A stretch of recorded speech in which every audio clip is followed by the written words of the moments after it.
சிவகங்கையில் இளைஞர் மரணம் விவகாரத்தில் குற்றப்பிரிவு தனிப்படை காவலர்கள் 6 பேர் தற்பொழுது பணியிடை நீக்கம் செய்யப்பட்டுள்ளனர்.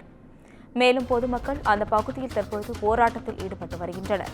திருப்புவனம் காவல் நிலையத்தில் விசாரணைக்கு அழைத்துச் செல்லப்பட்ட இளைஞர் உயிரிழந்த சம்பவம் தொடர்பாக பொதுமக்கள் அந்த பகுதியில் தொடர்ந்து போராட்டத்தில் ஈடுபட்டு வருகின்றனர். இதுகுறித்து கூடுதல் விவரங்களை வழங்குவதற்காக செய்தியாளர் பாபு சரவணன் இணைப்பில் உள்ளார். வணக்கம் பாபு சரவணன், இதுகுறித்த விவரங்களை பகிரலாம்.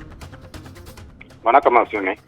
சிவகங்கை மாவட்டம் திருப்புவனம் அருகே மடப்புறத்தில் பிரசித்தி பெற்ற பத்ரகாளி அம்மன் கோயில் உள்ளது.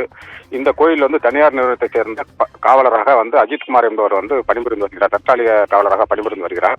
இவர் நேற்று முன்தினம் மதுரை மாவட்டம் திருமங்கலத்தைச் சேர்ந்த சிவகாமி என்ற மூதாட்டியும் அவரது மகள் நிகிதா என்ற பெண்ணும் சாமி கும்பிடுவதற்கு காரில் வந்துள்ளனர். அப்பொழுது அங்கே வந்தபோது அவள் காரை நிகிதா ஓட்டி வந்துள்ளார். அவர் அஜித்குமாரிடம் கார் சாவியை ஒப்படைத்து காரை பார்க்கிங்கில் நிப்பாட்ட சொல்லியுள்ளார். அதனைத் தொடர்ந்து அஜித்குமார் கார் சாவியை வாங்கி அவருக்கு கார் ஓட்ட தெரியாது என்றும் அவரது நண்பர் ஒருத்தரிடம் கொடுத்து காரை பார்க்கிங் செய்ய கொடுத்துள்ளார். அவர் பார்க்கிங் செய்துவிட்டு அவரிடம் சாவியை கொடுத்தவுடன் இவர் நிகிதாவிடம் சாவியை ஒப்படைத்துள்ளார்.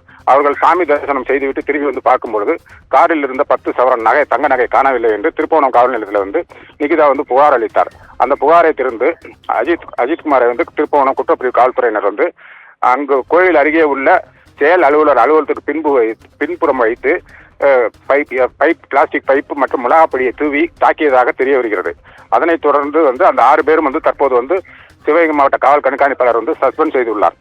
இன்று மடப்புறம் பகுதியில் உள்ள அந்த பத்ரகாளி அம்மன் கோயில் பகுதியில் உள்ள அனைத்து கடைகளும் அடைக்கப்பட்டு தற்போது பொதுமக்கள் அந்த 6 காவலர்கள் மீது கொலை வழக்கு பதிவு செய்து அவர்களை கைது செய்ய வேண்டும் என்றும் இறந்தவருக்கு நிவாரணம் வழங்கி அவருக்கு அரசு வேலை, அவர் குடும்பத்துக்கு ஒருத்தருக்கு அரசு வேலை வழங்க வேண்டும் என்று கூறி தற்போது போராட்டத்தில் ஈடுபட்டு வருகின்றனர். அஸ்வினி, கூடுதல் விவரங்களுக்கு நன்றி பாபு சரவணன்.